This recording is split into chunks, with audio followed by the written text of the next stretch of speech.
And I'd like to welcome everyone to the second annual Defcon Comedy Jam. If anyone who was here last year may recall that basically this was 2 hours of assorted fail within the industry. This is your opportunity to snark or be snarked, as the case may be. I have an esteemed group of panelists up here who I'll allow to introduce themselves quickly, and then we'll dive straight into the action. I'm Robert Hansen, RSnake. I run Sec Theory and hackers.org and slackers.org. I'm Dave Maynor. Rich Mogull. I'm Larry Pesce from Polycom Security Weekly. I'm James Arlen, but you might know me better as Mercurial. Okay, so I'm David Mortman from Emergent Chaos and from newschoolsecurity.com. And before we get started, I just want to let you know that feel free to ask questions throughout the panel. You don't need to wait till the end. There's a microphone over here, or you can shout really loudly. I will be over the course of the panel, I'm going to be making bread up here as well. So if you ask a reasonable question, or at least a funny one, you might get lucky and get some bread thrown at you. No. That was neither a good question nor a funny one. Sorry.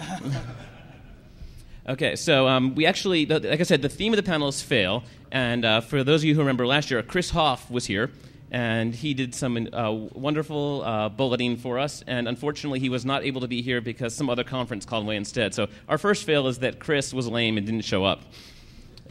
However, we do have, for those of you who follow him on Twitter, know that lately he's been using this whole squirrel motif. So I think it was it Jack Daniel? Stand up, Jack. We love you, Jack. Thank you, Jack.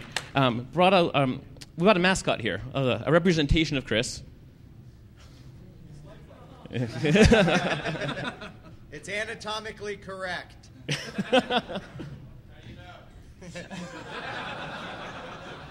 You must not know Everybody Chris. knows I know.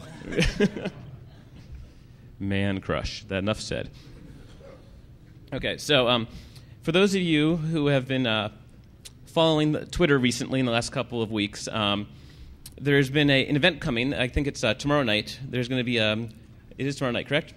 Tomorrow night, there is going to be a Women of Security pillow fight. And yes, everyone's like, pillow fight? How do I get in? You have to pay. And there was a lot of controversy about this on Twitter, and it reminded me of a sort of long-standing rant that I've been working on, which is that we as an industry, when it comes to welcoming women to our industry, suck. And we're talking beyond fail.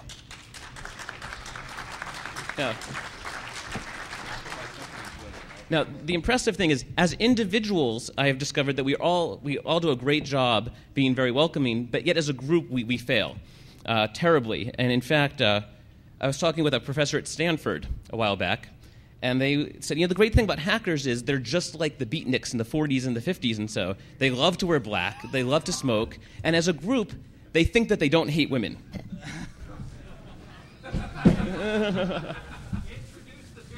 Beer has arrived.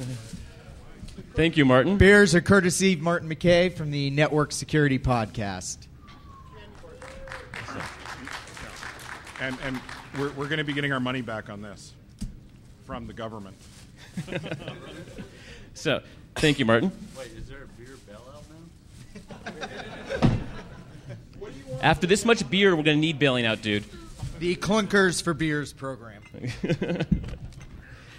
So as I was saying... Does anybody have ice? Ice? Did anyone bring ice with them? Fail.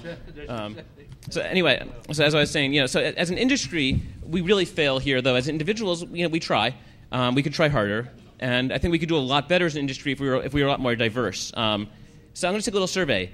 If you are male, white, or Asian, please raise your hand. Okay, I did this backwards. Okay, everyone put their hands down. If you are a person of color who is not male or have a vagina, please raise your hand. Okay, that's better than it was 2 years ago, but it's still really lousy. This conference will be a lot more fun if we're a lot more diverse, and the industry as a whole... Dude, you just lost bread for the rest of the conference. That was lame. I mean, we're not talking fail. We're just lame. Oh, he raised his hand saying he was a girl. So anyway, Maybe he's a girl. You never know. you never know. But he was smirking. So anyway, so in solidarity, I think it was Nikita or it was Shirtle on Twitter suggested that if she were to come here, she would make up shirts that said Team Vajayjay. And in solidarity with the 4% women who are here today, I will be wearing this the rest of the day.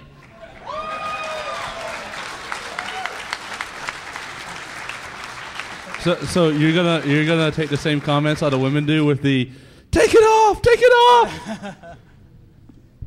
You're such a tease. And there ends my fail. Rob? Projectors aren't on yet. All right. Hello, everybody. Can you hear me? My voice is a little screwed up from yelling at people at the Microsoft party last night. And if I look like I'm in pain, it's because I am in pain. I don't remember doing anything. It might have been a drunken, crazy, acrobatic masturbation session, but it's the wrong shoulder, so... I was told that I should just stretch before I do it, and everything will be okay. So I'm just going to breeze through this, and I hope you guys find this as funny as I do. This isn't. I'm not actually as dumb as this slide deck makes me sound, but just imagine that I am for a few minutes. So, what's that? Yeah, I know. So 3.5, Firefox 3.5 had a vulnerability very recently. I'm sure a lot of you saw. And being a security guy, I wanted to go download and get the newest version. The problem with the Firefox normal update mechanism, sometimes on my computer doesn't work all that great, and I personally think there's tons of problems with it. So I personally just like to download the whole binary myself. So I went to a page, and I'm sorry for those in the back. Don't worry, I'll tell you what it says. I use a tool called Request Policy to detect where I'm going to go. So if I'm going to go to a page and it tries to redirect me to another domain, it'll tell me that it's about to redirect. So I go to download.mozilla.org/blah, blah, blah, and it tries to redirect me to somewhere in Turkey. So I'm not going to download anything from a place that names their country after a bird. So... I hit refresh, and now we're going to the Netherlands. And there's 2 slashes. That guy was high when he built that page. There's just no way I'm downloading it from there. How about this one? Germany? How many world wars have they started? I'm just not going to download from there either. ZA. Was that South Africa? Is that right? Yeah. South Africa? Isn't there an apartheid thing? I don't think. No. No. Brazil, I think they have the highest per capita instance of leprosy in the world. That sounds a little backwards to me. I don't think so. But they have a cool movie named after them. Sweden. So I've hung out with the Hack Swede guys. Is anybody here from Sweden? No? You're lying, by the way. You're all from Sweden. I know. I've hung out with these guys, and I know the Irish say they can drink, but the Swedes, man, I just don't trust those guys. And I try. I'm like, wait. So how do you say something in Swedish, like hello or whatever? And he's like, blah blah blah blah, kook. I'm like, are you trying to tell me to say to other people like I love cock? He's like, oh my god, you totally speak Swedish. Assholes.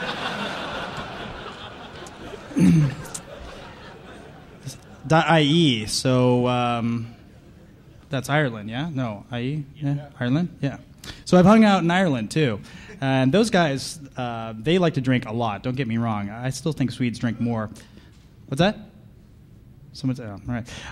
But I just didn't get the impression that they really cared about my security while I was there. I mean, like, everything was just sort of hodgepodge, like, show up, like, oh, you're a speaker? Great. I'm like, I don't need a badge or anything. I can just walk in, sure. Yeah, so I don't think so. I don't think so. So Japan. I'm pretty sure, hey, Dave, how many nuclear bombs did we drop on those people? 2. 2? See, Dave's smart. Most people say 1. Aren't they pissed? Right?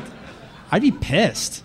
Like, fuck you guys. You dropped nuclear bombs on us. No, I'm not downloading it from there either. CH. Hey, Dave, how do you spell Czech Republic? Yeah, right. So I'm not downloading it from there either. Romania, I think most of the auction fraud came from there. Russia, I mean, no.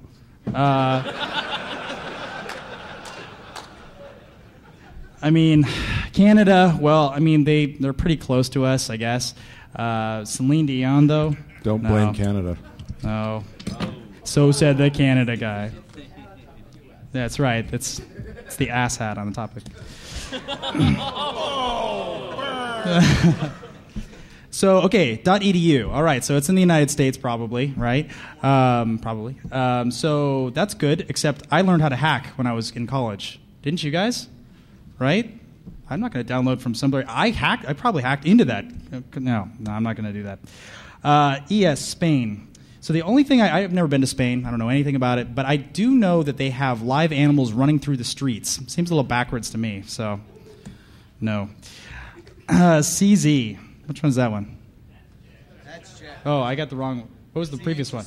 Switzerland. Oh, wow. See, I'm not going to do it either way. If I don't know where it's from. Indonesia, that's bad too. Like, I don't know anything about Indonesia. Are we friends? I don't even know. Are we at war? I don't know. What's that? Muslim country? I don't know. Largest. All right. Is that good or bad? Neither. All right. I don't know, so I'm not going to download it. .gov. All right. So I'm tired. .gov. Whatever. Fine. They're going to screw me, but at least I know how I'm getting screwed. So I'm going to download it from them.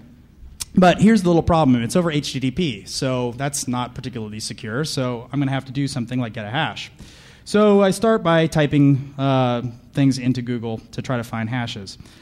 Google because you guys all use Google, not because I use Google. So I type Firefox hash, and nothing on the first page comes back. So I'm like, well, I'm an idiot. I should probably type binary somewhere in there. So Firefox binary hash, still nothing there. So someone said your search foo is weak, and trust me, it's not that weak. But if it's not on the first couple of pages, come on, seriously, their SEO sucks. So I go, my buddy's standing there, and I'm like, what would I type in? What do you type in? He's like, go to mozilla.org/Firefox. So we go there, and it redirects from mozilla.org to /Firefox to mozilla.org/product/Firefox. Then it redirects to firefox.com. Then from firefox.com, it redirects to mozilla.com/Firefox. From there, it redirects to en-us Firefox personal.html with this crazy squid guy on it. Which is not particularly useful. So I scroll down a ways, and there's an update your Firefox, and that is exactly what I'm doing. So I click on that link because I want to find this hash. And it leads me to a page that looks like it might have a hash on it, but there is no hash on it, so that's not particularly useful. So I tried the search box here. Okay, so Google doesn't know where this hash is, but surely Mozilla does. So I type hash in, and there's two things that come back, both related to the privacy policy. That's not helpful. So I click products. Products, all right. So Firefox, sure. Go there. You could go to the Windows section, but I feel like nerds, use other operating systems, and they're more likely to use hashes, all this crazy stuff. So I'm going to click on that and see what happens. Okay, there's a picture of a little penguin, so that's got to be good, right? There's going to be something around here somewhere. But it turns out there's nothing on that page of use. So I click on security, because hashes are related to security, right? Right? Stands to reason. And then I get some guy on a couch saying that my security is their top priority. Okay, well, that's useful. So I click on community, because surely the community knows where it is. And then I'm taken to this page, not particularly useful. But maybe this developer center thing has it, because developers often use hashes, right? So I go to this page. And it's a whole other search box. It looks totally different. Let's try something in there. Let's try hash. So there's a whole bunch of things that come back. Frankly, all of them are probably useful to somebody somewhere, but certainly not me. Hash tables and user hash and all kinds of stuff inside of Firefox. Not particularly useful. So I'll try source code, right? Because that's what I'm really looking for, is the source code of the page. And at the top of the page, nothing, but down a ways, there's downloading source archives and blah, blah, blah. So great. So I'm probably like 1 or 2 clicks away at this point, right? I need to find the source code. So down here, download Mozilla source code. All right, I'll do that. And I go down the page, and okay, there's an FTP server. Okay. So at this point, I click on the I click on that thing, and it doesn't work. For some reason, I'm on a network that doesn't allow me to do FTP, which is really lame. I think it was just a security-related thing. It was kind of a hostile network anyway, so I was kind of feeling like maybe I probably shouldn't be doing any of this anyway. But with a hash, it should be okay. So it turns out I actually thought maybe my browser was screwed up, but no, in fact, it's not. But I tried from another machine on another network, and in fact, it did work later on. So I'm pretty sure it was just that network. So I'm owned, right? That network's owned. So I type in HTTP instead of FTP, and I magically end up on something that looks like an FTP, say, but it's HTTP. So good enough, right? They're both insecure, so it doesn't really matter. So click on Firefox because that's what I want to download, and that takes me to a page that has a bunch of nightly releases, tinderbox, probably releases, I would guess. I mean, I know what it is, but all right. But what's this dm-ftp01.mozilla.org? I'm clearly on ftp.mozilla.org. They're different. I mean, maybe they virtual host on it or something, even though I'm on HTTP and it says it's FTP, but it's really dm-ftp01. So. Whatever. I'm probably hacked at this point, but that's okay. So here we go, right? 3.5.1. That's what I'm looking for, right? One click away, right? So here we go. But wait, what's this down here? What happened? Now I'm on www.gtlib.gatech.edu. How the hell did I end up there? I'm clearly on... Tech. What's that? Right. Dave Maynor hacked me, right? Clearly. I'm screwed. I'm actually on releases.mozilla.org, but it's probably using this crazy DNS thing. So I go there from another browser, and now I'm in Nuremberg. Whoa. Nuremberg. Right. Something about trials. I'm probably screwed, but that's okay. So anyway, I click on the link, and it takes me to a page that says Firefox 3.5.1 is coming soon. I have it already. What are you talking about? It's coming soon. I have it. I'm just looking for the damn hash. It's coming soon, blah, blah, blah. Okay, well, maybe this particular page is just, I don't know. Maybe it's that mirror didn't update it or whatever. I don't know. So I go back, and I'm thinking, well, maybe this 3.5 thing will give me a clue of what I should be looking for elsewhere. So I click on 3.5. Aha, right? MD5, SHA-1. We don't trust MD5 anymore because of collisions. Maybe SHA-1. Maybe they should use something better than SHA-1. I just heard this week that MD2 is also bad. Okay, good. Glad we figured that one out. But wait, what's this key thing? So we went to there and kind of looked at this key in case I wanted to email one of the administrators over at Mozilla and say, hey, what the hell? Clearly I'm man-in-the-middle, so I don't want to send him plain text because he's going to screw it up on the way back or whatever. So I want to send him an encrypted email. Except for it expired. The key for the current version of Firefox has expired already. So I can't actually email him. Further, there is a messload of very trustworthy people who have signed it. None of which are actually Mozilla employees, but a lot are from Czechoslovakia. So that's not helpful. Is that .ch or CK? CZ. Wait, just so we understand, this talk is about how much of a nationalist you are, right? No, I'm screwed either way. I just want to know who I'm getting screwed by, Buy me a dinner, right? And ultimately, this is our HTTP anyway, so I can't trust any of this stuff as it is anyway. Even though this is not trustworthy to begin with, it's even less trustworthy because it's HTTP. So I go onto the FTP site, and I find out that you actually, the July 18th date doesn't actually match the signature date of 7/16. So it was already out of date by the time it was uploaded. So, okay, whatever. We'll deal with that later. So we're going to click on this SHA-1. Aha, hashes. That looks good, promising. Still the wrong version, but that's closer than ever. Maybe we can do directory transversal or whatever, end up in the other directory. So we changed 3.5 to 3.5.1, and we should find it. Aha. We're done, right? Right? Way to go, Mozilla, right? We got the hashes, right? There's one little problem here. Where the hell are we? So we start doing NS lookups on releases.mozilla.org. We do it against their primary name servers, none of which allow me to do that. Okay, well, maybe I'm just being an idiot. So I do NS lookup against some random server to figure out where it is, and it's using round-robin DNS. So there's 1,000 IP addresses. And by the way, do you think anyone has audited all of those IP addresses? Come on. Really? You can't break into one of those? You're just not trying. So then I do SOA lookup because maybe I'm just being a total moron. Geo.mozilla.org. So I'll do a lookup against geo.mozilla.org to figure out where this releases.mozilla.org really is. Except that it doesn't work. It doesn't actually allow me to do that type of lookup. And maybe I'm being really stupid and it should be releases.geo.mozilla.org. It also doesn't work. So I have no idea where I am at. And furthermore, I'm over HTTP, which means that all this stuff is useless information as it begins with. And I can't do lookups against them. I mean, I'm doing this against some arbitrary name server somewhere. I mean, I'm hacked, right? So I try to change it to HTTPS because I'm figuring if I could go from HTTP, I could, maybe from FTP to HTTP, maybe I can go from HTTP to HTTPS, right? And, you never know, right? Unfortunately, it doesn't work. So I do a wget against all of the different IP addresses that come back with that certain DNS request, and none of them support HTTPS. So clearly I'm hacked, right? I mean, what else are you going to do? So that's kind of just a gigantic fail. So what ended up happening at the end of the day? I just double-clicked on the damn exe.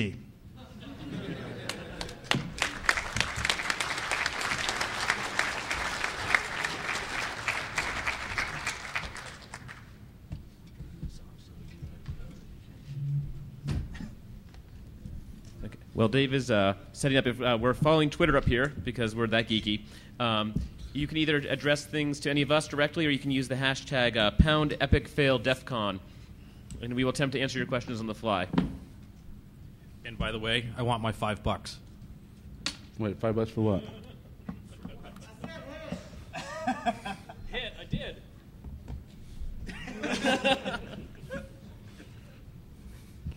The Bring it up. bone's connected to the arm bone. The arm bone's connected to the sex bone. I knew it was that easy. That was a waste of money. Wow. All right, so I am going to talk about I don't have nearly as many slides as RSnake does, and I feel bad about it now. I feel very very unmanly about that. I'm not going to say I'm intimidated by the size of RSnake's deck, but it's one big-ass deck. Don't be intimidated. I'll use lube next time. By the way, did you guys know this is a comedy? You're supposed to be laughing out there, right? I think that's indicative of how funny we are. I think How that about means this? we're supposed to be funny. Yeah, I was going to say, we'll start upping our game a little bit. I do not want to shut down my computer now. That would be fail. So I'm going to rant about some things, and I've created a thing I like to call Fail Parrot.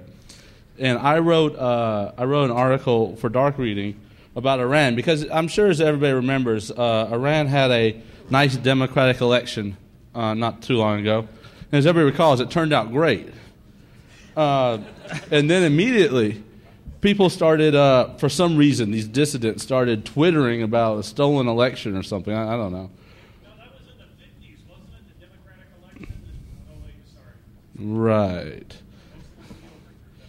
Right. Well, look, elections the United States government overthrows are always kosher. I just like to say that right now. So I started seeing all this stuff on Twitter, and people started retweeting stuff that was like, in order to help bloggers or whatever in Iran, you should do this stuff to help them. You should change your location on Twitter to Iran. You should change your time zone so you look like you're in Tehran. And the theory behind this was that these government cyber goons in Iran that would be looking at the network would be so confused over who's actually in Iran versus who's just in New York and pretending to be in Iran to get a girl, won't know where you are, so they can't come and beat you up. And the first time I saw that, I thought it was a joke. I'm going to be honest. I was in bed. It was 2 a.m. and my little Twitter thing went off. And because I do have epic fail in my life, I answered my phone at 2 a.m. And I saw that. And I was like, oh, that's so funny. I'm going to go back to bed now. And then I woke up and everybody was retweeting it. And I was like, oh, no, this is not good. Because I could just see this guy in Iran whose job it is to check down these dissidents who are looking for TCP connections in this country going out to Twitter going, I wonder what all these people were talking about. I mean, there's all the bad guys right here, But all these people in New York keep wanting to be in Tehran. I don't know what the deal is. And, I started telling people this, and like, oh, there's no way a country can monitor all internet connections going in and out of their country. And then, immediately after that, the Nokia Siemens deal was made public, and they're like, oh, so that really did nothing but help us feel better about ourselves, while we did actually nothing to help Iran. And what's great is Dave Mortman. If you look at his location right now, he's in Tehran. So the epic fail parrot, I came up with the idea for that because something starts as a dumb idea on something like Twitter, and more people retweet it. And it seems like the more somebody retweets an idea, the more validity it has. So I'm sure somebody could start a meme right now that's like, take off your pants and you don't get charged taxes. And if you could get 50 people... if you get 50 people to retweet that, you will see Dave Mortman without pants on. If we get 50 people to retweet that, we'll take off our pants.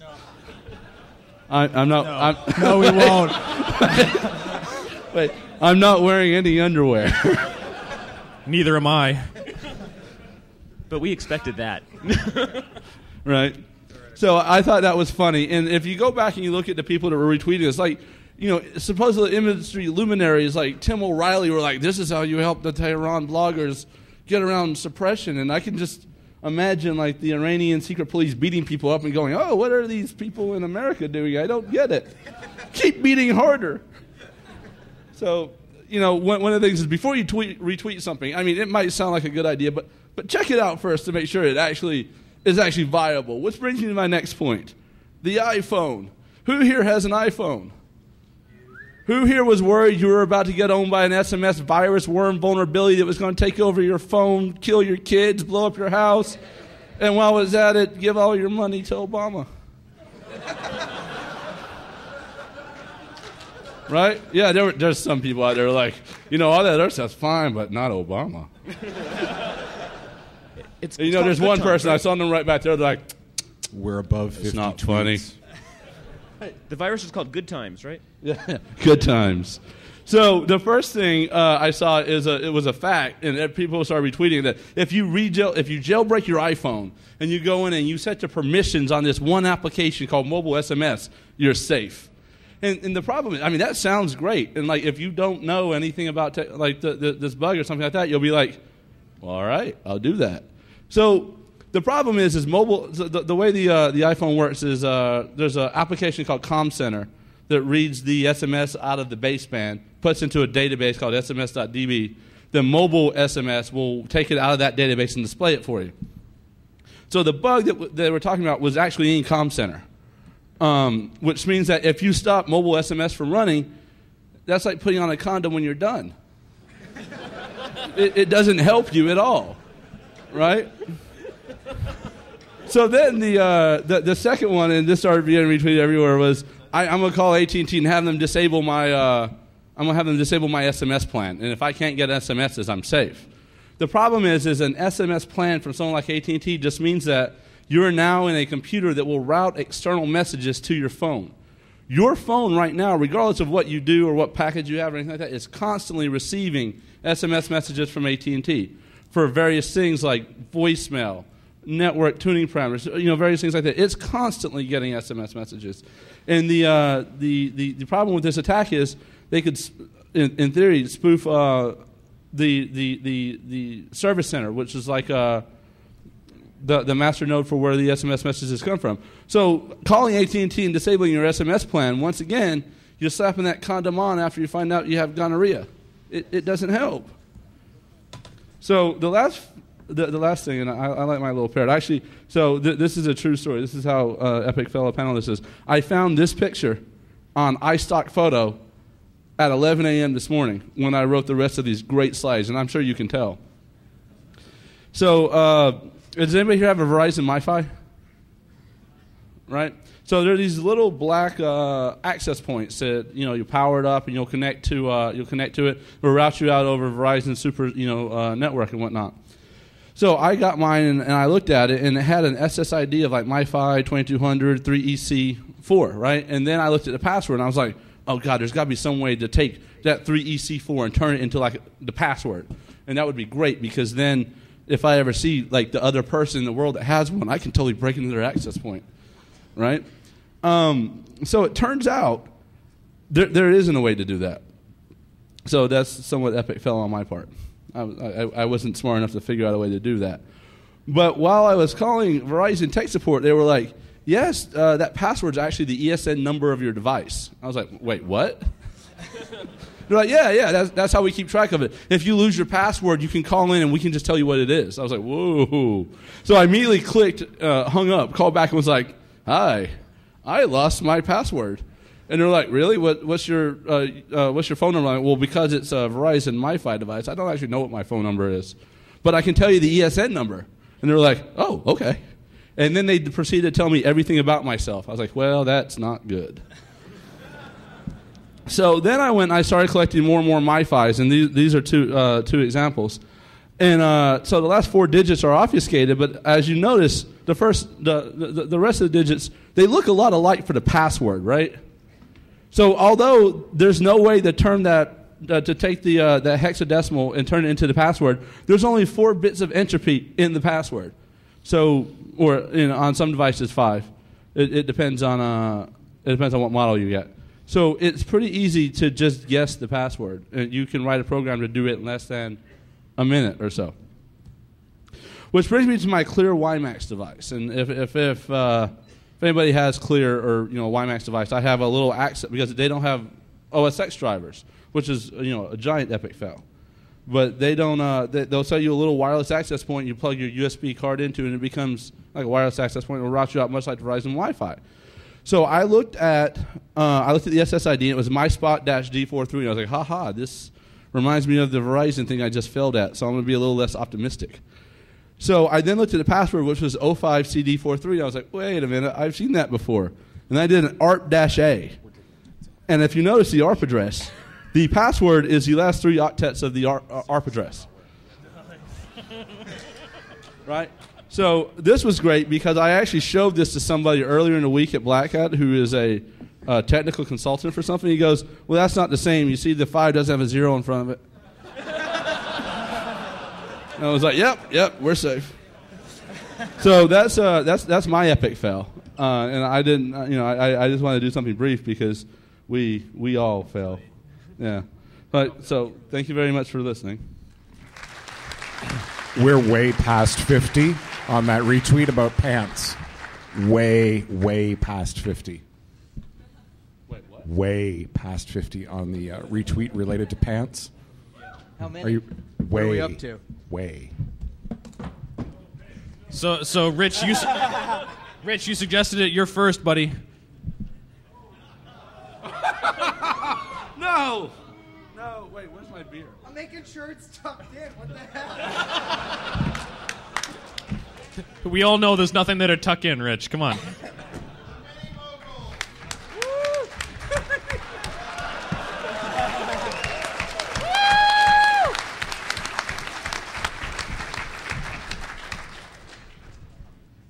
Wait, you didn't just violate some license in like the Nevada Gaming Commission or something like that? That depends on what happens later.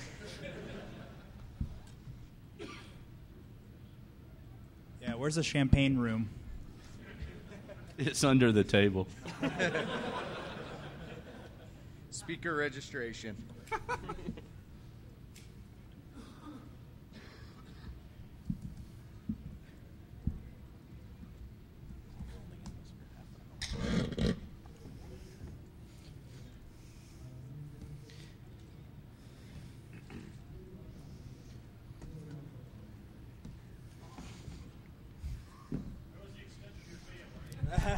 I forgot to put it in. So while we wait for Mr. Mogull to get ready, why don't we give someone a beer if he can ask Rich the most embarrassing question possible? Who wants to give this a try? No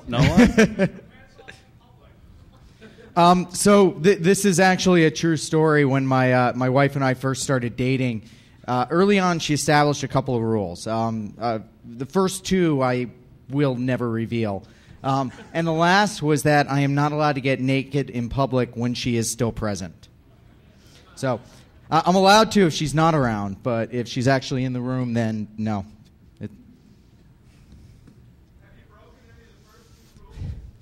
I've been trying my damnedest, but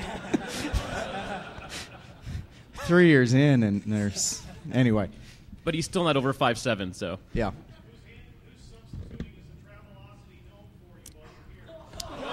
Hey, Jack, just seriously. That's a big... You know what? Wait, just give him I'm a not sure how many six-pack. people in the room have seen that picture, but there is one that exists out there on the internet, and yeah, I think Dave might have it. All right, so on to my little section here. I'm calling My Favorite Fails. This is a random collection of...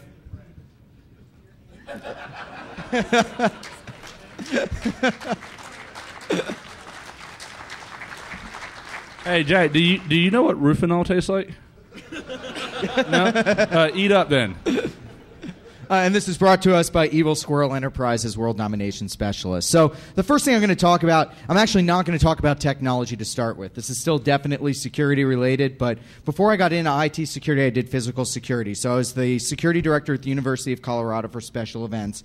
So I ran all the football games, basketball games, and concerts.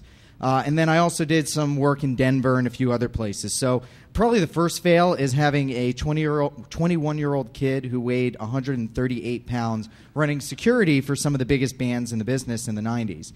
And in 1991, I think it was 91, we were working the Dead. And so this was out in Denver, and this was like this totally... The Dead, like, I liked the Dead until I went to a Dead show, because Deadheads suck. They, like, oh my fucking God, do they suck. Like, you have all these people who are, like, you meet them and you think, like, I went to college in Boulder and they're all like, oh, free love and the world should be all nice to everybody else. And then they show up at a concert and they're raging assholes. They're like spinning around and dancing. You're like, no, you're knocking in other people. Fuck you, man. You can't tell me what to do. Go to hell. You can't piss on my rights. But you pissed on that kid. I mean, it's like... Anyway, I'll calm down. So we're working the Dead show, and the failure isn't the Deadheads. I mean, beyond the what's happened to them later in life as they've lost their idol. But we're walking around, and my job at this, it was in Denver where I didn't run everything, but I was still a supervisor. So I'm supervising half of the house, which means my buddy had like one half of the crowd. I had the other half of the crowd. We probably had like 100, 150 people working for us. You know, getting people to their seats and stuff. And reports start coming in, people with tickets for the same seats. I'm like, oh, shit. I mean, this is like Ticketmaster days when, you know, they were printing the tickets up. It wasn't the barcodes or anything else. So we go in, and I start looking at the tickets. I'm trying to figure out what's going on. It was really weird. So it was like there were 20 seats, and like 2,000 people had tickets for the same 20 seats. And then we figure out that, okay, well, clearly somebody has been counterfeiting tickets out in the parking lot. So the fail was not on our part. So we figured out. So we're walking up, and people would nicely come up and go, yeah, we both have tickets for the same seat. And I'm like, oh, can I see your tickets? I'm like, oh, there must be a mistake. We're going to take you down to the floor, and we're going to take care of this. And so we had this section on the floor, which became the corral. We had, like, the barricades and stuff around it. We were, like, funneling them down there, like 10s, 20s, hundreds at a time, and then they were all waiting, and they thought, hey, maybe I'll get floor seats, and I'll get to go backstage. And we walked them backstage, and they got totally psyched, and we kicked them out the back door because they bought counterfeit tickets in the parking lot. And the reason we knew this was Ticketmaster, and again, pre-barcode days, they used different card stock. And this is one of Ticketmaster's tricks to find counterfeit tickets. So it was either different fonts or different card stocks were used for different events. For this one, it was heat sensitive. So we'd take lighters and we'd hold it under the ticket, and if it turned black, it was counterfeit. And if it burned like brownish, kind of like regular paper, we knew it was real. So, you know. So wait, let me get this straight. Your authentication method was to destroy their credentials. With a lighter. Problem solved. So, Rich, can I see your license, please? No. Wait, they're in his pants. I don't know if he put them back on yet. So, second thought. The best part of this, the fail wasn't all of that. It was the fact that we kicked out 2,000 really pissed, selfish deadheads, and the idiot was still trying to sell the counterfeit tickets out of the back of his truck in his parking lot. On to the next one. Hey, Rich, man, you're harshing my mellow. Yeah. Dude, it was like... anyway, sorry. If I offended any deadheads in here, I don't care. So this was about 2005. There's this event in Boulder, Colorado called the Kinetic Sculpture Challenge. And anybody from San Diego, they got one there. They do the same kind of thing. It's dead now. They don't do it anymore. I was the security director there for a while. I spent 10 years working that thing. And so obviously I knew everything about how that worked. Well, the next year, we decided to form our own team and see what we could get away with. Well, that went really well. And then the year after that, the police decided to clamp down on the alcohol because, the hippies were finally in charge of things in Boulder, and that's what happens. And so you weren't supposed to bring your alcohol in, you had to buy it there. And so this is just a picture of the Boulder Reservoir where they have it. You can see that it's a pretty large piece of property. This whole big race goes on. And it's one of those things where people build and decorate these craft, and it has to go over water and over land, and there's a band there, like Bare Naked Ladies and all these, bands you would know about, Los Lobos, not the hugest ones. Stop blaming Canada. Blame Canada. So all that hockey hubba-boo. This was kind of cool. This was our time to test out everything we learned about security and see if we could do a penetration test on the event that we ran for all these years. And so our only goal was to get alcohol in. So the year before, we buried our kegs in the sand. They figured that one out. Okay, so they got the kegs buried in the sand. We did that. We brought the kegs in and just buried them there, mostly to keep them cool. And we put a lawn chair over it. So we just sit in the lawn chair and do our thing. And they're like digging out the keg, and they're making a big deal about it. The new security company that got hired after I left. Meanwhile, there are 2 kegs stacked under a blanket right next to the hole they're digging, and they left them. They never freaking saw. And a friend of mine who's a cop came over. I mean, obviously I did this physical security, and she just looks, and she starts laughing and walks away. And so the race starts with our kegs in. Yeah. This was one of the events where that rule came from. So... Well, the stripper flashed me, and I had to return the favor. Anyway, I guess it wasn't much of a favor. So we knew ahead of time we were going to have these problems. So we're coming up with ideas. And so one of the ideas I had is we'd sneak in a week ahead of time. We'd take our kegs. We'd use scuba gear. We'd sink them down in the lake. And then we would actually tie ropes to them onto buoys that were about 1 or 2 feet below the surface, do the GPS coordinates. We'd take our raft out. We'd put on our scuba gear, dive over the edge, pull up our kegs. This seems entirely too much work to get beer. It's all about the fun. Wait, how much were they selling the beer for? Like Vegas prices. Oh, well, that explains it. Yeah. So $1 and a blowjob? So we're figuring that out, and I figured out where to get tanks and who was scuba certified, but one of the guys had like a heart problem, and I was stuck. Anyway, so we came up with another idea, which was to sneak in and... Wait. You were doing something illegal, and you had to wait to find somebody who was scuba certified? What the fuck?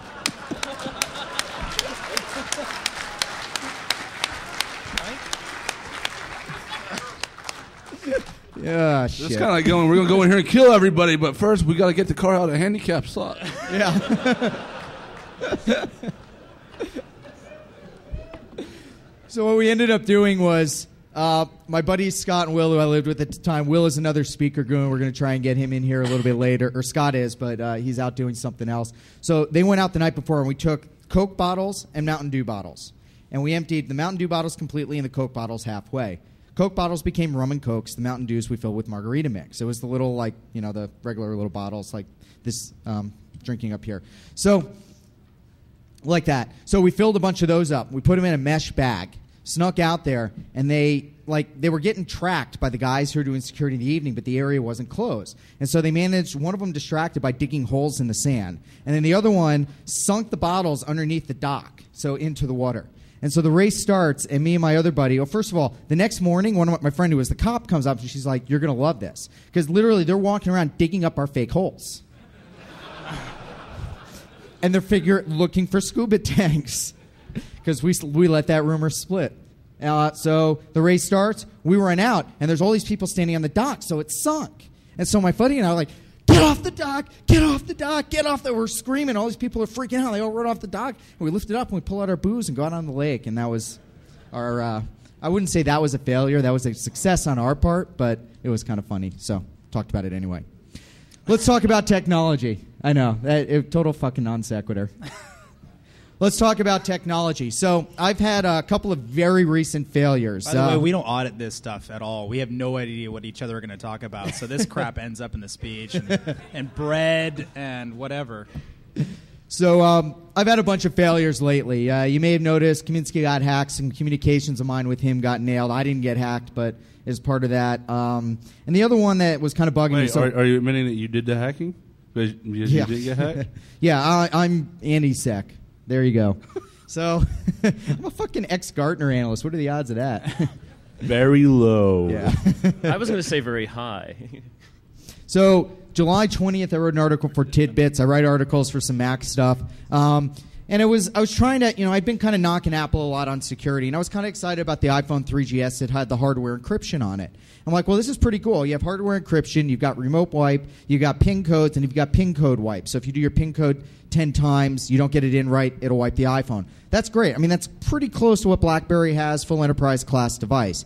So I was pretty excited. I wrote it, and again, because it's not often I get to write positive security articles about Apple, even though I like Apple a lot and Apple stuff. So July 23rd, unfortunately, somebody does this. Hacker says iPhone 3GS encryption is useless. And what it turns out is, it works fine until you jailbreak the iPhone, and then you install SSH, and you can pull every piece of data off, and it just unencrypts it through the hardware on the way out. So I'm looking like an ass, which happens. Well, it's user-friendly, Rich. It's user-friendly. They don't want attackers to have to work. This is like the original EFS fault. Does anybody know what Microsoft EFS, when they first came out with that? So the deal is you set up for file folder encryption, and you link, because nobody wants to have to manually type in a 128-bit key. So what they do is they link the encryption to the logon credentials, and that's fine. Except you can do stuff like on Microsoft where you can take the SAM, where you can go in and you can actually directly hack the registry through a Linux boot disk, and you can wipe out the password. And so the first versions of EFS, what you could do is you could wipe out the password, and then all you had to do is log in with no password, and you'd have access to all the data. Because it was encrypted, but it was tied to who was logged in. So that was fixed by what you do is you set it so that the encryption key, the credentials for that, are separate from the login credentials. So they're synchronized. It's the exact same thing, but it's only synchronized if you actually change the password through the legitimate mechanism of the operating system. If you directly hack the registry because those are in different places, then you're not going to be able to get the right key applied to the encrypted file, and you won't gain access to it. And so that's how you solve that particular problem. But Apple didn't freaking do that. So what they did is, it's clear. Now, I'm just assuming, because I haven't done the look, but when you enter your PIN code, that logs you into the device, and that gives you unencrypted access. If that PIN code is changed or removed outside the normal mechanisms, you still get access to all of the data on the device. And I think that's how this hack worked. So I like to test these things before I write about them. Yeah, I'm like some fluffy analyst dude who doesn't know what he's doing, but I want to make sure this stuff works before I write a retraction of my article. So I start testing it, and I get some interesting results. I find an O-Day in the iPhone, and it's another really minor issue, and I'm going to feel like shit because I'm not going to talk about it because I've reported it and didn't disclose it. But let's just say it's even dumber than the encryption thing. And I'm not trying to knock Apple again because it's just I don't know. Partial disclosure fail. Yeah. Rich, it's okay to knock Apple, really. Rich won't knock Apple, but I will. Hey, so Rich, anyway, you have the other shirt you made? There are other issues related to the encryption of the iPhone and related to passcodes that are very easy to figure out. Unfortunately, I did it totally by accident while trying to test this other thing. So that's reported, and I wasn't the first one to report it. Hopefully it's getting fixed. But none of this is like my ultimate fail this year.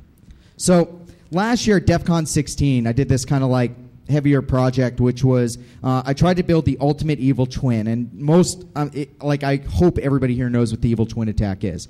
But that's There'll basically be 2 gnomes. What? There'll be 2 gnomes. Remember Mini Mogull. I'm told that Mini Mogull will get very big.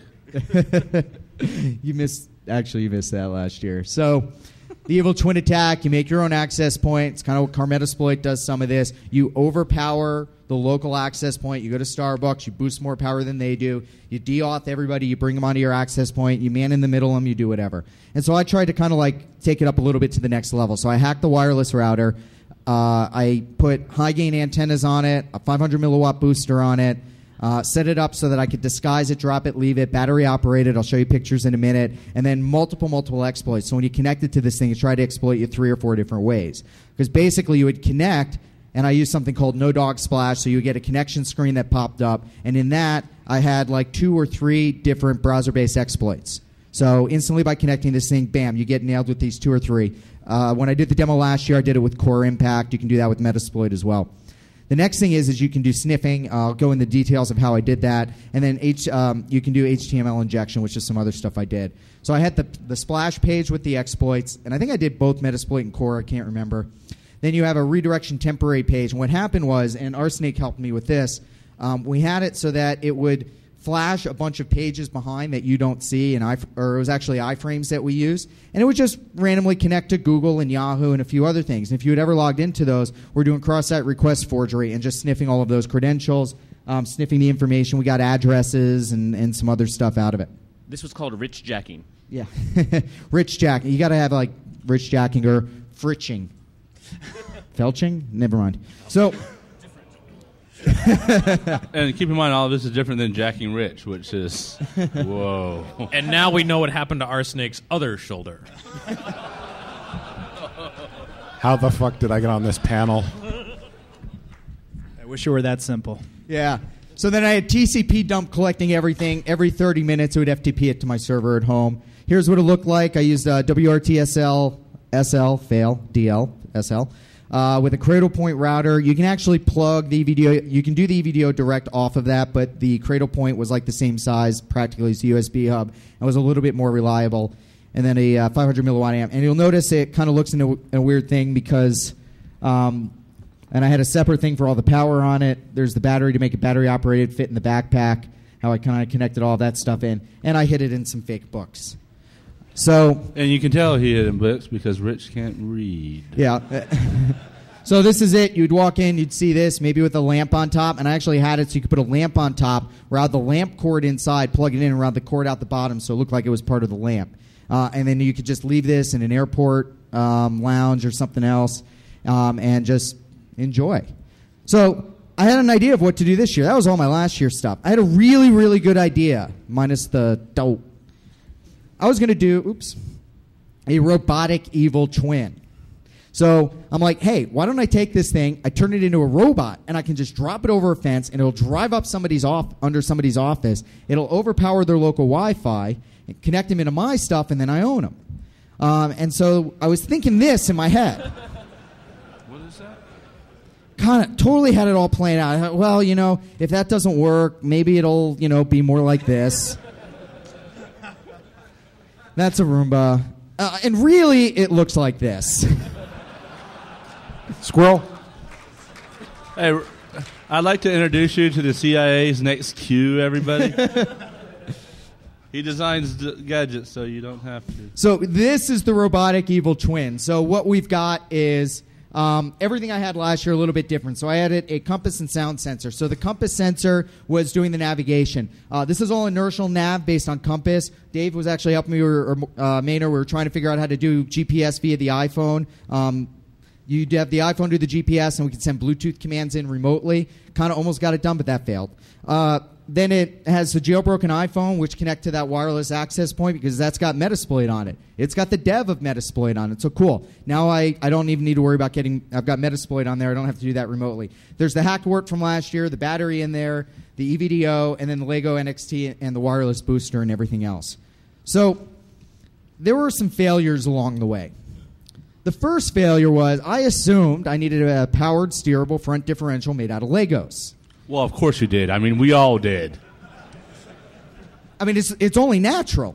And it looked really cool, and I spent 2 or 3 days building it. And I learned something about differentials. The deal with the differential is when you make a turn in like a four-wheel drive vehicle, because there's different turn radiuses of the wheels, it powers one differently than it powers the other, and that's how you get the turn. Well, the problem is when you build it out of fucking Legos and you put a lot of weight on it, all it does is not turn. So my wife's getting pissed off. We got a new baby. I'm spending my nights playing with Legos in front of the TV, and none of it's working. So then there were other fails. So I tried to get these high torque motors, Lego power function. I got obsessed with this Lego thing. And so you get these high torque Lego power function motors. The problem is you can't control the rotations on them, so there was no way to navigate the distance accurately. Then I couldn't get the compass to lock on the heading because it would always it was turning too fast. And this is a Lego. It's not a fucking Pentium or even. So it's slow, and that didn't work. And then I had steering. Don't have really an engineering background. I have a history degree. And I don't know how to build a steering mechanism. And I'm looking at my car, my Ford Explorer, and I'm looking at my Legos. So they were the same, right? No, the Legos were more maneuverable. Yeah, so that wasn't working real well. And then finally, my little Lego brains died. So the screen on it died, not even of warranty, which of course will arrive next week. And then I bricked the router when I was trying to install Metasploit on it. So basically, the wrap-up of this story is you didn't do anything right. No. Nothing. So here's what did kind of work. You can actually see it here. It does move even with the score. Oh, I forgot I put a camera on the front of it. That's one of those streaming webcams. That part actually did work fine. So it can drive around. I wanted to prove that I actually made this thing drive. Here it is navigating in front of my house. That's when the batteries died. Wow, looks like it does straight. Go, Speed Racer, go. That looks like it does straight lines really well. Yeah. It's a Dodge Viper of Lego robot cars. It does turn just like shit.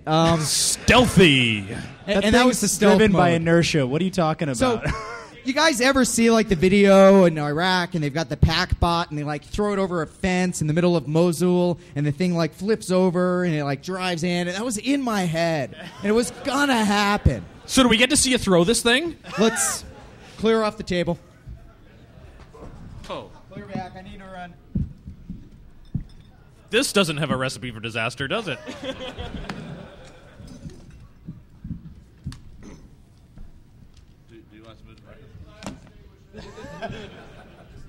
The squirrel is going to die. This is going to impress no one. Not one of you. I need to get this out of my system. Wait, so your does mother that will mean still love you. You're taking your pants off again then after this impresses no one? I can't wait. You ever watch a movie and you the first 5 minutes, you know how it's going to end? It's like a 2-hour movie, but you kind of like the director, so you stick with it because you're curious to see how he gets there.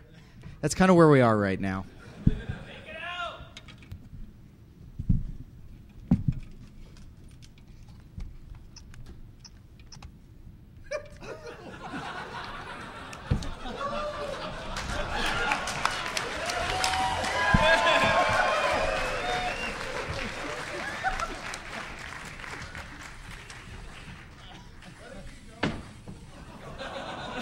Sorry, Beaker. Mongo wants beer. It seems to have passed away. I harbor no illusions at how uncool that is, and I don't fucking care. I'm at Defcon, and I brought a robot!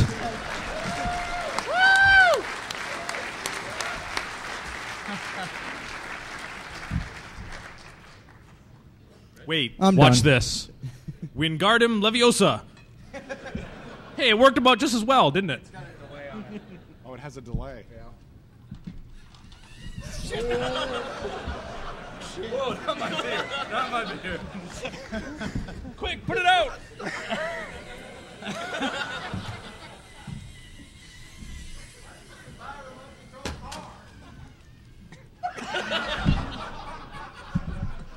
It was going to commit suicide, but then it didn't.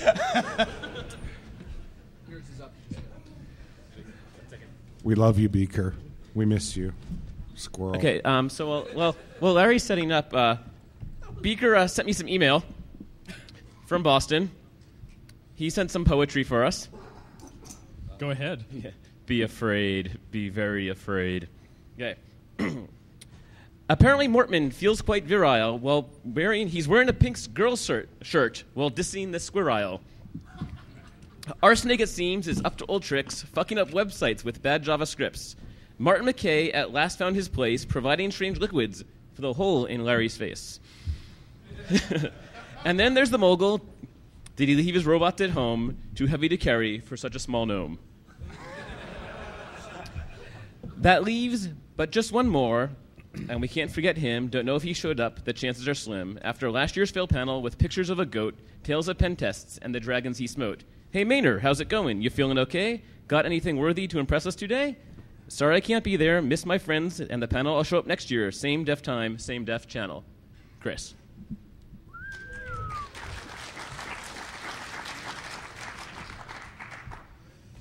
You know, right now he's in his underwear doing push-ups or something, right? That's the mental image I don't want. It's too late. It's in there. It's rattling around.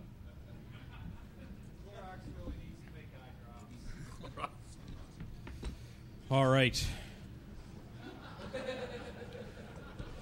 You can't... Beware of the flying bread. You cannot poke out your mind's eye. And I've said it before, and I'll say it again. There are things on the internet that cannot be unseen. Sometimes you wish you could. Mogull probably had to pee. He's got a bladder the size of a thimble. Yeah, while he's gone, when he comes back, everybody should make fun of him for having the smallest bladder a man can possibly have. This is the second time he's gone to pee, and this is my fourth beer. Have you seen me leave? I didn't think so. This isn't the epic win panel. We should have the porta potty on stage next time. Porta potty on stage. So just get him one of those little chemical bags. Ooh. Sneaky leaker. Sneaky leaker. So let me say, while we retweeted the no pants for taxes, well, I'll already say I took off my pants, and if you really want to see it, I'm not going to do it now, because I wasn't lying when I said I wasn't wearing any underwear. Yeah. Let me just say 2 words. Horsecock. So go to paul.com/ohnows with an ohnoswort.jpg. That's all the proof you your need. JPG has the same password as Dan Kaminsky's root password? What kind of fucked up relationship is that? The man's sexy. What can I say? All right, so let's talk about fail. So my good friend and co-host at Paul.com Security Weekly, Mick Douglas, and I worked on a little project together on owning identities with peer-to-peer file sharing networks. And we affectionately called this presentation Peer-to-Peer Information Disclosure, or Identity Theft via Peer-to-Peer Networks is as easy as clubbing baby seals.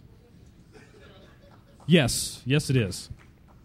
Now, for full disclosure, have you actually clubbed a baby seal? No, this is much easier and much cleaner. But he has taken baby seals clubbing. Canada. Stop blaming Canada. All right, so what did we do?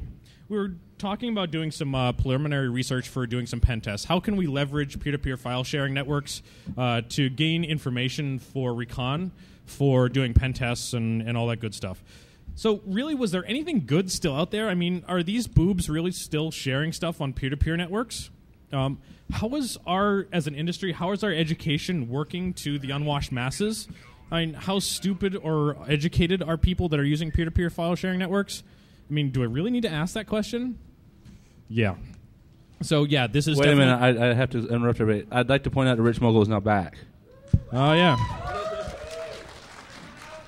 I had to pee again. See? Told you.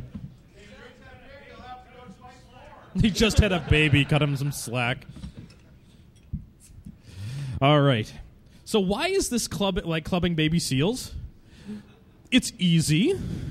You only need a little bit of patience and, well, maybe some warm wear in the club. You get quick results. Yeah. And, well, it's legally yet morally and ethically dubious. Right? Yeah, Come on, man. That's a cute damn seal. Oh, it gets better. Really. It does. Yeah, and I thought this was supposed to be humor, right? Oh wait, I'm harshing everyone's buzz, and sorry. You're mellow. Oh, You're harshing my mellow, man. Right. Sorry, I've been drinking. So we took some inspiration from the old seewhatyoushare.com project, which is no longer available. So you got to go grab it through archive.org. And we sort of had some prompting from the recent Strike Fighter information release via peer-to-peer networks. Well, at least that's what they told us in the media, what happened, that it was released via peer-to-peer networks. Yeah, believe what you will. But so we took that as peer-to-peer networks. Great, so let's go look at it. And even just this past Wednesday, Brian Krebs at the Washington Post posted an article talking about information that was acquired via peer-to-peer file sharing networks, which included missile silo information in the entire United States, and well as a couple of other foreign countries, and plans for Michelle Obama's safe house. That might be some pretty valuable information that some folks might like, and well, on peer-to-peer file sharing networks, not good. So Mick and I started searching peer-to-peer file sharing networks. What do we use? Well, we're both Mac users, so we use Gnutella OS X clients. We tried Acquisition and Poisoned. I liked Acquisition better. Well, it was a couple bucks, and it was worth it just to see the epic fail that ensues. We're looking to, at some point, complement this with some command line tools. Gnutella works pretty well, and we're going to script some of this stuff, and we'll see why. So we started searching peer-to-peer file sharing networks using clients. And, well, we spent maybe an afternoon. So give you an idea of time frame. 4 hours. We get home, and, well, now we search a little bit at night. Now we're here, sit on the couch, have a beer, or 12. I'd like to point out another coincidence that 4 hours how long Viagra recommends that if you have an erection, you should call a doctor. Oh. Yeah, we'll get there, too. So we thought up a bunch of, quote, evil and common sense file names. What would we like to search for on peer-to-peer file sharing networks? What would be interesting to us? We thought about some specific document extensions and various combinations of the above. We, searched for all of the Word documents on peer-to-peer file sharing networks. You think we got a couple of results? Yeah, it was something like 30,000 results or more for just Word docs. So, yeah, we can download those and start looking for the contents of those, but let's target a little more, and we can use some creativity here. So here's some of the stuff that we actually used, just a few. So terms, Word, Doctor Health, password, lease, license, passport, and visa. Bunch of file names. Wait, so what about the pornographic ones you search for? Because I know you search for cock and... Well, that was a separate study. Stuff in Dave's house. Was it a growing study? Most certainly. 2 words. Horsecock. We searched for a bunch of extensions. You name it. We thought of a bunch of evil stuff. So we had some issues. So when you run the search, it searches the entire peer-to-peer sharing network at the time you run it. Poor kid.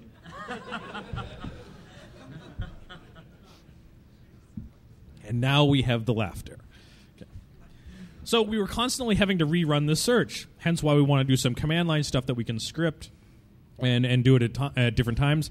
There are multiple peer-to-peer file sharing networks. We only focused on one because, well, we only had a couple hours to do this, and it was just sort of a fun thing to do.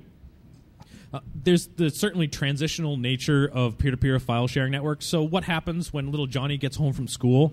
He turns on his computer and he surfs the web for some porn for a couple of hours while his peer-to-peer file sharing is working. And then mommy calls him to dinner, so he shuts his computer off, and now his files aren't shared anymore. So depending on the time of day, we were getting different results and seeing more people active on those file sharing networks. So we need to have the ability to run these searches at multiple times a day.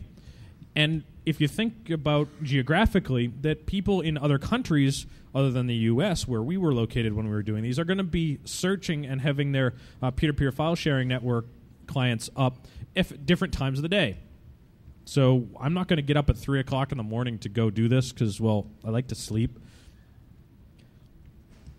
So what's next for us? Some automated and repetitive searching, better criteria for file names, and maybe we want to limit this to some specific IP addresses. And by about now, you'll probably see that I have an unhealthy obsession with lolcats. It only gets worse. Okay. So the next generation of peer-to-peer file sharing, Mick and I both feel that this is only going to get worse. Because, well, we're driving our networks underground, and when we start driving them underground, it becomes that whole eliteness. Well, you want to participate, so let's encrypt your traffic. Well, that's great. I'm not sniffing it. I'm actually participating, so I have all the encryption that I need. But when we start going underground, well, we don't want folks to start leeching from our peer-to-peer file sharing networks, so we're going to make you share more so we can download more. The more you share, the more you can download. So what's the easiest way for me to share more information? Yeah, set my Gnutella client to share the entire root of my drive. Sweet. I like this. So you guys are probably saying, well, Larry, that's great and fine and all, but, show me the money. So let's talk about what we found. You don't have a money shot in here, do you? Do you want one? No. No, I'm still reeling over that. You know what?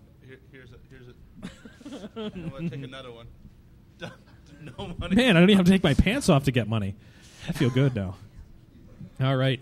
So let's see some results aside from the music, movies, and TV shows and porn. Lots and lots of porn. Oh.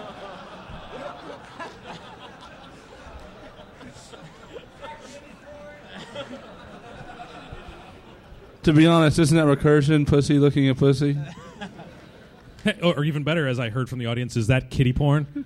That's. You know, whoever said that deserves a beer. Come and get a beer. Yeah.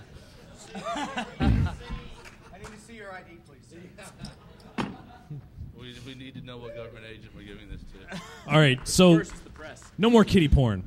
So what did we find? Yeah, malware. Go figure. Yeah, so every search term we looked for. So we searched for password.txt. Yeah, and we got search results back. Password.txt live at the Orpheum. Really? So we downloaded it and it had a setup.exe. And, well, yeah, the first bunch of hits seemed to be malware. So we ran it through VirusTotal. And, 35 out of 36 antivirus things found it.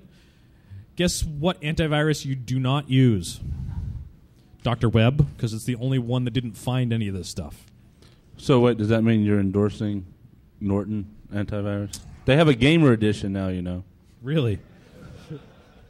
I thought that was pertinent. I'm not even going to comment. No. All right, so without any further ado, let's work our way up from a really gentle fail to a totally epic fail. And while it's humorous in its own right, it's also really sad.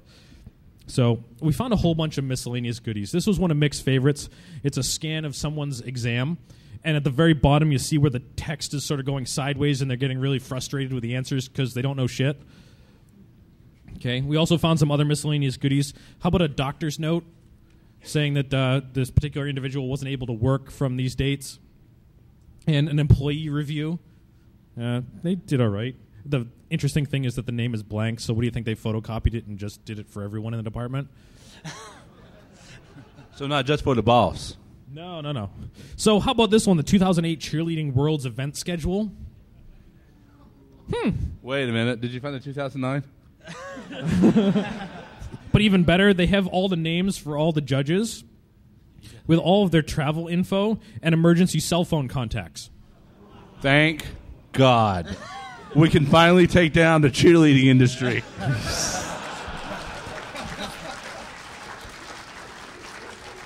And by take down, you mean, never mind. Keep in mind, we're only on the miscellaneous goodies here. How about someone's rental application, including their name, address, social security number, monthly salary, check numbers and routing numbers, signatures? It gets worse. How about a last will and testament? Well, you know what? To be honest, they don't really need it. Yeah. Now, this particular will and testament is really sad because the only thing her kids are getting is like a box of photos and a sewing machine. And floppy disks.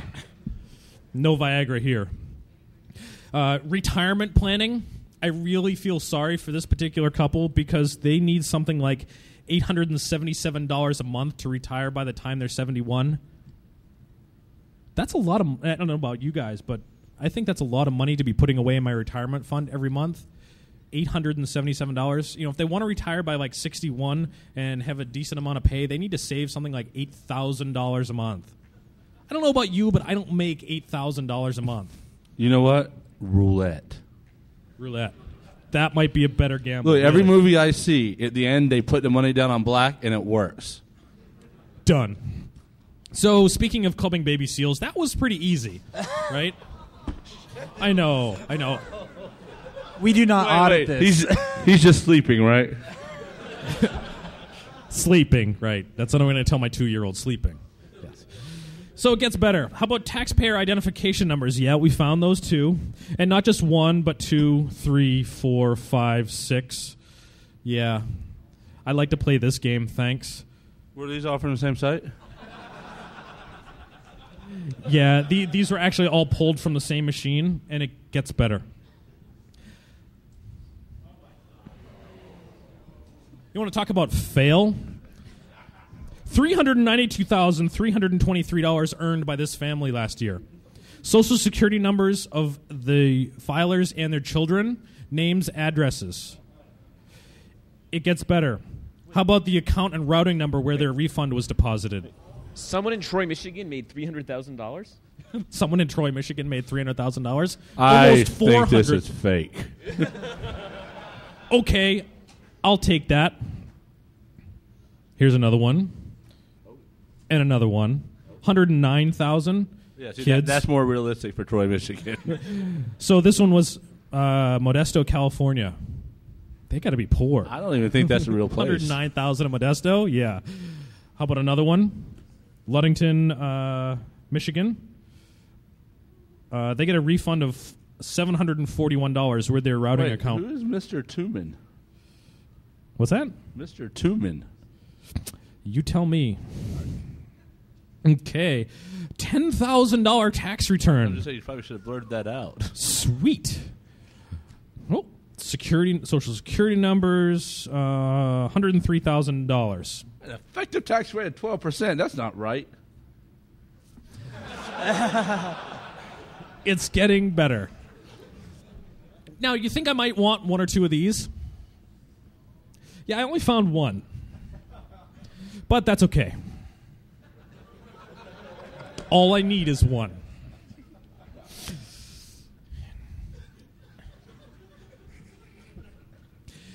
Not 2, not 4, not 6. Yeah, 6.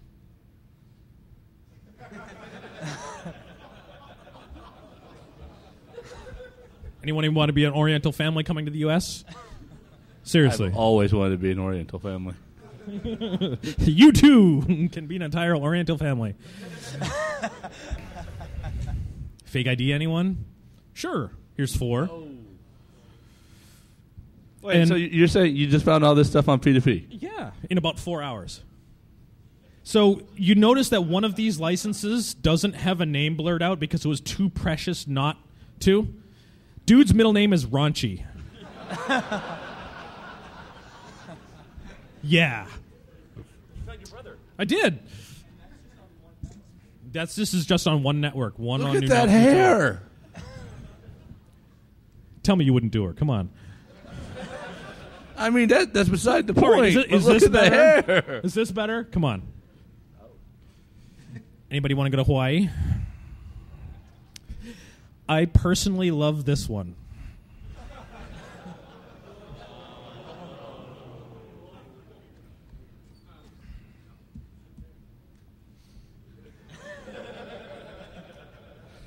That's a silver sword, right? That's a lead pipe. Photoshop to the rescue. So what you're saying is you lay pipe a lot. I lay pipe a lot, yes. I don't like pipe. Okay. Yeah. So you remember that family of 6? Yeah. This one was kind of lame, but still.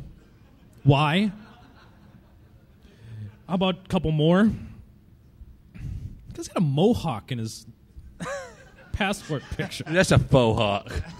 Yeah.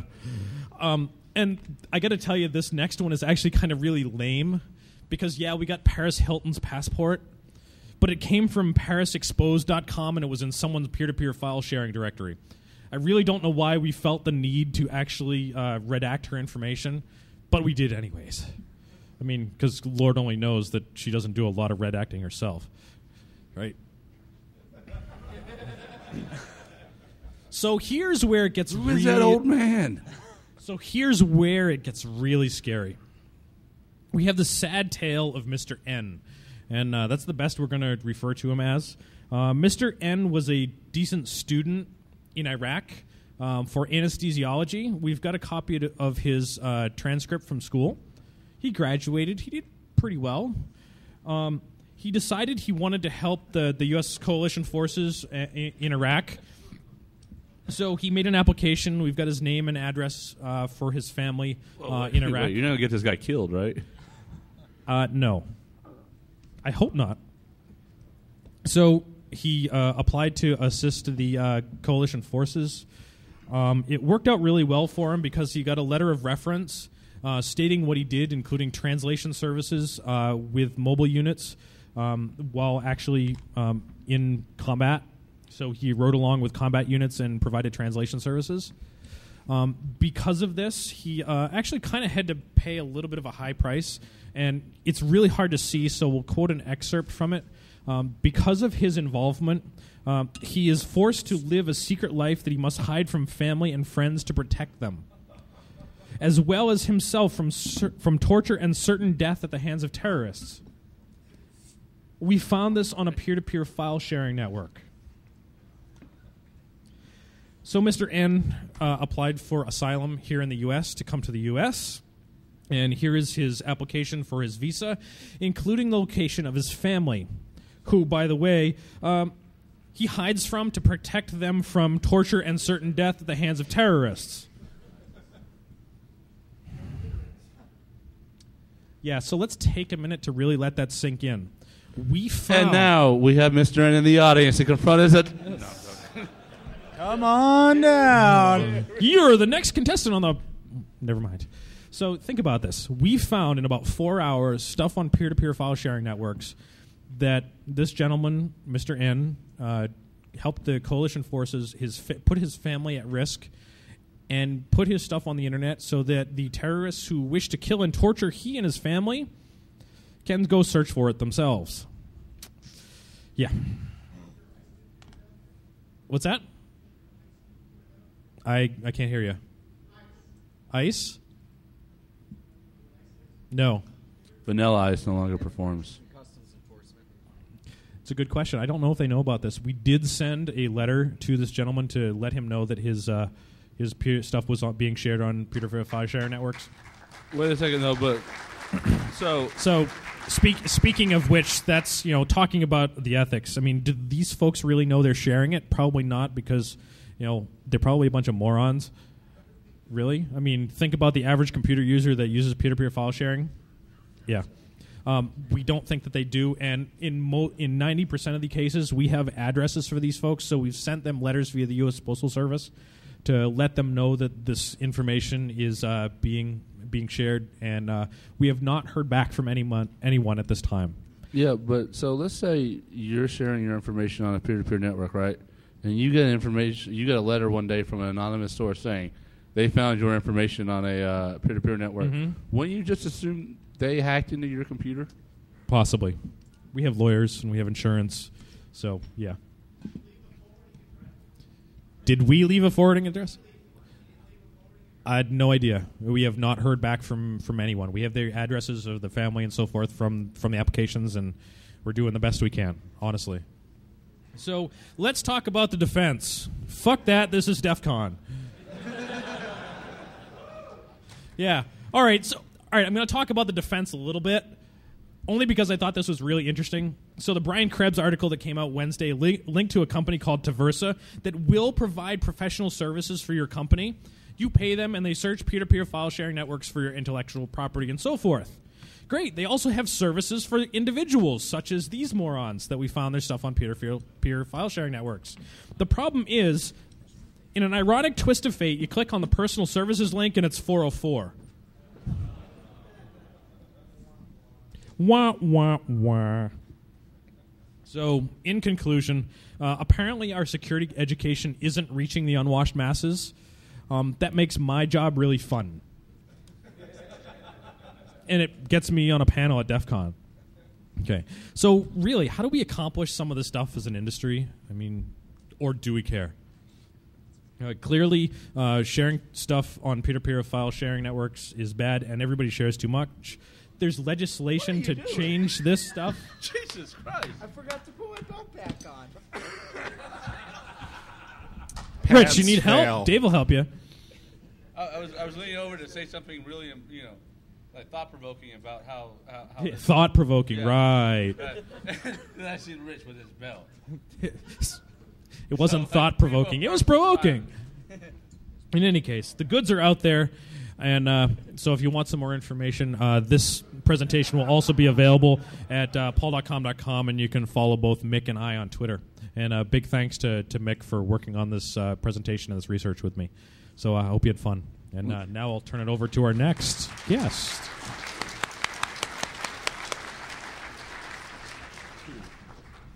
So remember I told the story before about the kinetics thing and us stashing the alcohol. I'd like to bring Bushy up, Scott. He was the individual who helped me. And so he's the guy that was digging the fake holes that the security was trying to pick up.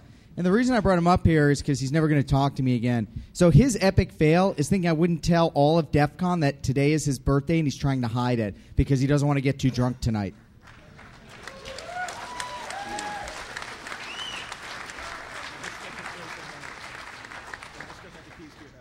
Can you feel the love?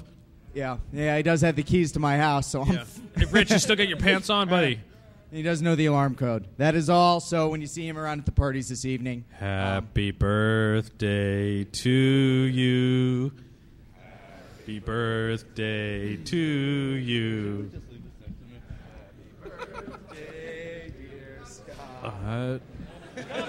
Happy birthday to you. Thank you, and many more. You smell like a monkey, and you look like one too. RoboCop. And for those of you who didn't hear that was, Rick, we're going to talk later. I want to go search for myself on peer-to-peer traffic networks now. It's all right, Dave. I already got it all. Don't worry. It's safe with me. Thinking of this weekend in Tijuana, and there was a donkey and a thong. Goats. And dude, I have goats. a donkey show story. For real. Do you really have a donkey show? Well, we never made it to the show. Then you don't have a donkey show. We have a donkey show story? What?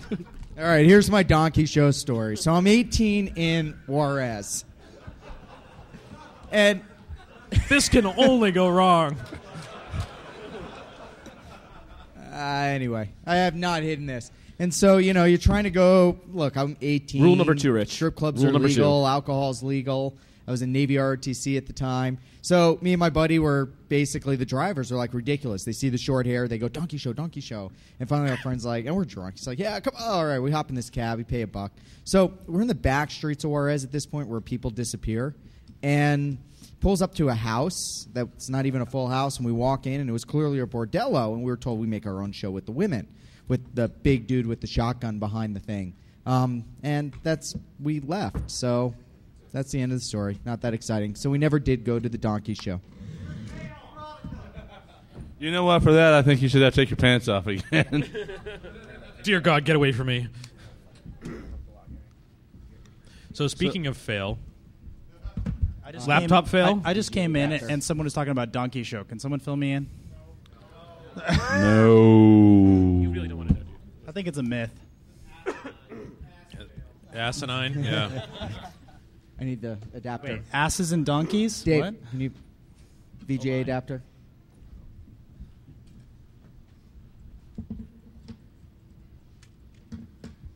So how many people are running a peer-to-peer client right now searching for stuff? Please do. Please do. You'll have fun. God, somebody's got it. You know what? Who's going to say yes right now? I would if I could get bandwidth. Who's running a peer-to-peer file sharing client right now and searching for stuff but doesn't want to admit it? Seriously, that works on All right, crowds. look. If you're sitting next to somebody who's running a There we go.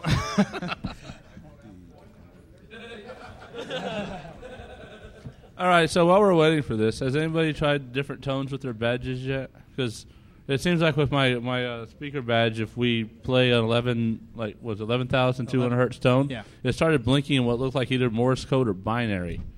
So does everyone realize this is able to listen to you? Yeah. Read the source. Right. It's Morse code. Okay, they totally hacked us all because we're all wearing wiretaps. And, you know, it doesn't matter whether you're not wearing one or not. The guy next to you is. You're all tapped. And that's RSnake on why you're tapped. Tap that. All on the floor. Tap that. From 1 to 4. This is why we let Beaker do the poetry. But For he's anyone probably in the still in audience, his underwear he's actually doing making push-ups. bread. Who knew? It's awesome. It's making me see funny things. What? It's good for you. Absolutely. Yes. So hi, my name's this is barely working. I can't hear myself. Anyways, my name's James Arlen. You might know me. James. You might know me better as Mercurial. James, put the microphone up to your mouth. It's kind of like at the rest area. But you've.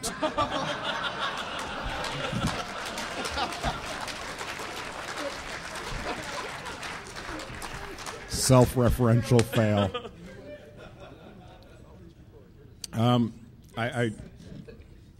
As I was saying before I was so rudely interrupted, you might know me better by different names and stuff, and I have some opinions. Hey, you in the bushes. Sorry.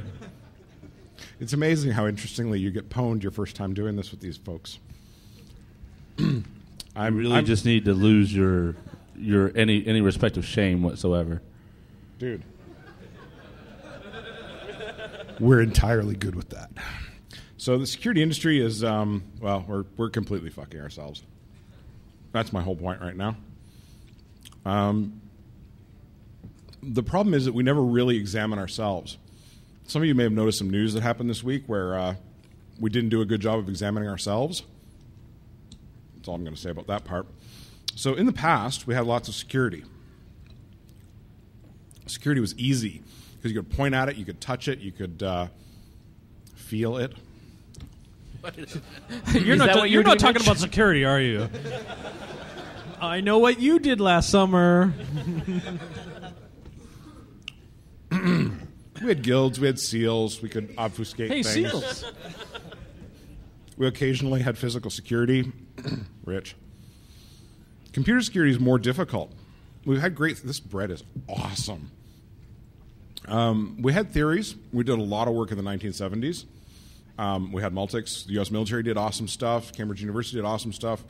We had these research microkernels that were actually secure. They would only execute what they were supposed to execute when they were supposed to execute it. Guess what we did? We got religion, baby. The religion is awesome.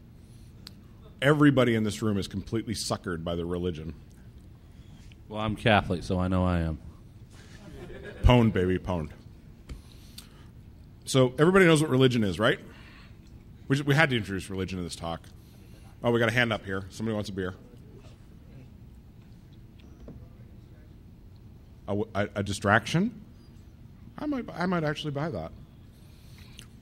Everybody has best practices, right? How many people working in security do best practices? The best you could possibly do. You're all friggin' wrong. You do common practices. You do the same shit the other guy is doing, because that way you're safe. You have habitual responses. When you start to salivate as you press the button.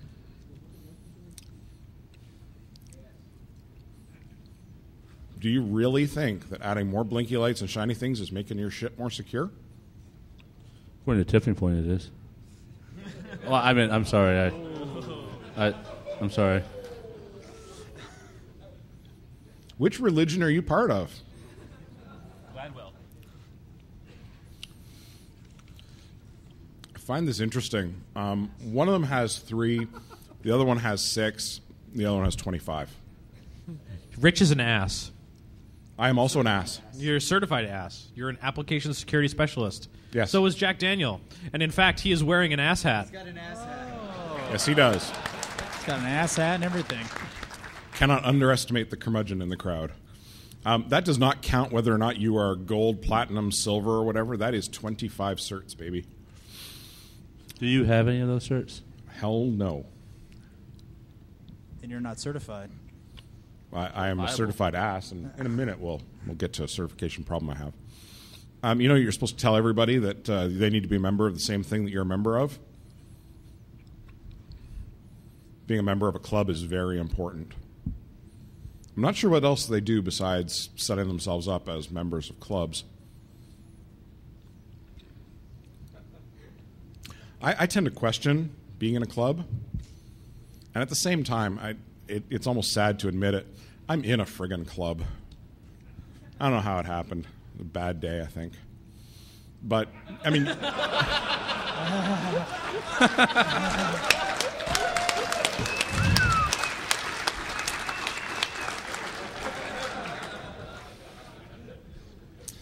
There's this other group of people, and they're kind Are of there any suppliers. vendors in the audience? Anyone? Oh, there's one back there. There's someone all the way back there. Who are you with? What was that? Who? What? Crap shoot? Did you say crap shoot? Mazu? Cloud Shield? Cloud Shield. I'm sorry, Beaker is not at the panel. Wait, This is where you ask how many of us are with vendors but won't raise our hands. How many of you are with vendors but won't admit it? how many Nice. people are sitting next to people who work for vendors? Nice. See, How many you know- people work in ProServe? I guess One. I do. How many Yeah, people are right sitting here. next Oh, to yeah. people that work in ProServe? There we go. How many people are sitting next to people that are wearing their underwear? Rich, My don't- God, that is disturbing. Rich, don't raise your hand.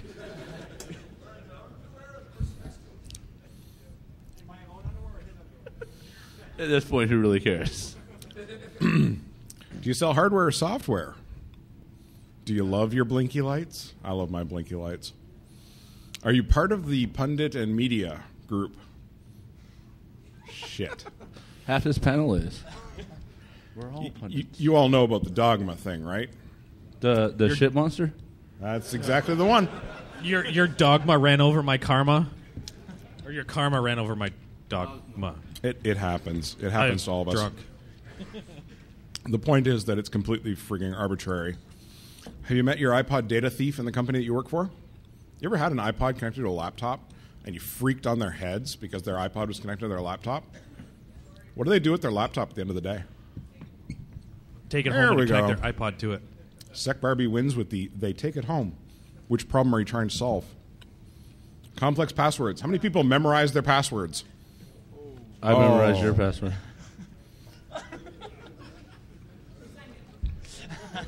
Floor bread. Floor Put it in your mouth. bread for the win.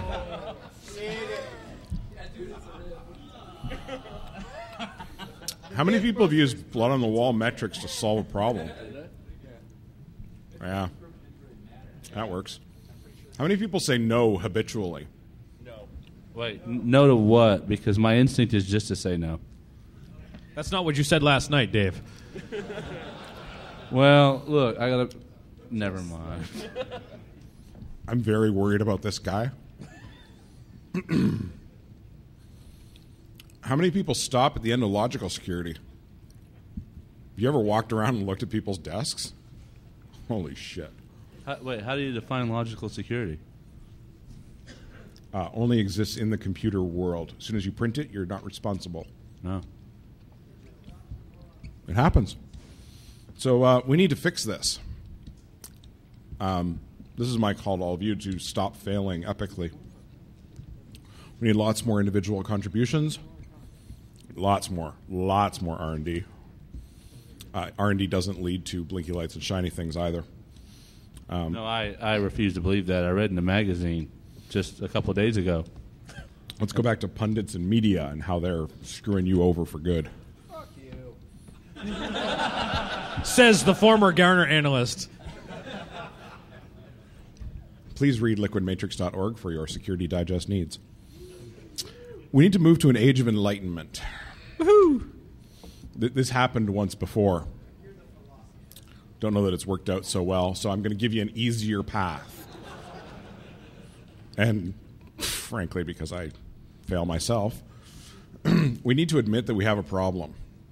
How many people are tired of doing the same thing they did last year? And yet, Dave, you're on the panel again. Well, I was more no, never mind. You guys are terrible.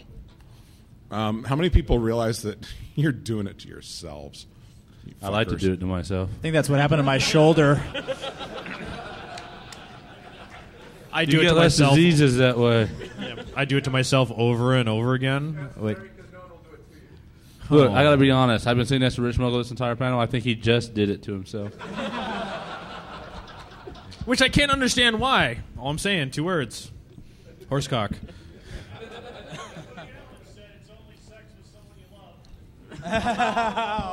And if you can't love yourself, who can you love? A hooker named Barbie. Oh, wait, not you. I'm sorry. You know, that was the first they thing. can't coincidence. see what Coincidence. you can see. Yeah. I don't think number of 4 applies to anyone on this panel. 5 doesn't either. Baby seal, anyone? Most Dog food was importantly- only for old people. Let's actually give a shit for a change. I mean, you're at Defcon. I mean, you should go back next week and totally fucking pwn your world, right? Right, but the problem is that once you have passion about something, somebody with a middle management job wants to take it away from you because you'll make them look bad. Get rid of them. Are you advocating murder? No, I'm advocating that you get the fucking C job. Oh. Fire the bastard. Quine, please come to the front desk. Paging Quine, please come to the front desk. You need to own the fact that you suck. All of us do. I own it every friggin' day. Hey, so were you a goth kid as a child? Yes, I was. I shall immediately launch into special dance mode for you. Who would pay to see him do the robot right now? I mean, come on. Right here. Right here. I got $5. Who's going to match Dance it? if you want to. You can do the dance. All right, give me $5. Easy come, easy go. Wait. Just give me a moment. Do we require music? Just give me a moment, and then I'll give you this back. But if you have Mr. Roboto on your laptop, we're all going to beat you up. I'm Dude, going to it's put gonna this be in the like- same place that Rich put his money.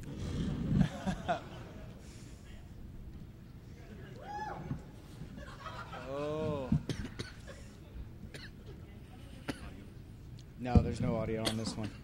Keep talking while I find it. Oh, shit. I have to keep talking, but you've taken my slides away. Now I have nothing. Come on, Rich. Can't your iTunes go faster? This is a Mac after all, right? Well, he's just so happy he doesn't have to deal with UAC.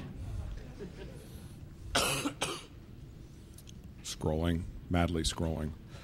I can't believe I've just tucked $5 into my pants that I got from that guy. Yeah. That I got from that guy. That he got from Transitive somebody. trust fail. Transitive trust That I got for fail. throwing bottle caps at that guy.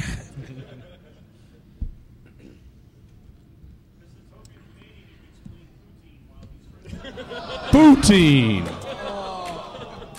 Like I said, paul.com.com/ohnoswort.jpg. You know what? It's just scary. And as I said before, there are some things on the internet that cannot be unseen. So I look to my left, I see something horrible. Then I turn to my right. Oh, that's not any better. It's everywhere. right, It's like so- MX. Do I still have to dance for my $5 at this Yeah, point? no, you have to dance. You have to do the robot. Everybody sing along.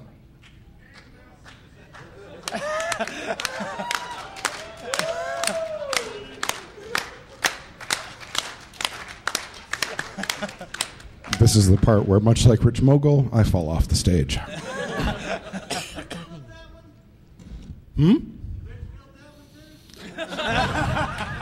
That's a painful personal experience that I choose not to share. The retarded robot? Is that what you meant? Oh! You, sir, win. No, that was much more useful than Rich's robot. I would like to point out that for the first time ever, as a newbie to this particular panel, I've completely failed. You did not regain your self-respect. Speaking of fail, why did you people come listen to us? Look, we did this last This is year. the second and you year came in a back. row. You knew what this was. It was horrible last year. It's just as bad this year. We were funny last no year. What does that say excuse. about this year? You have no one to blame but yourself. Free bread. So every time I look to my left or right and I think that these people are sick, I think that you people watched it.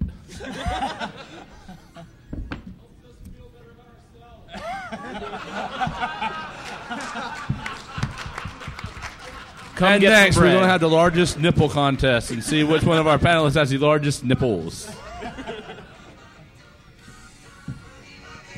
I sure hope there aren't any questions. Like, really. No, really. Wait, who has? Does anybody have a? Did we leave anything unquestioned? We talked about donkey shows, spies in Iraq, mobile devices. Otherwise, we're done. Go away. There's other shit to watch.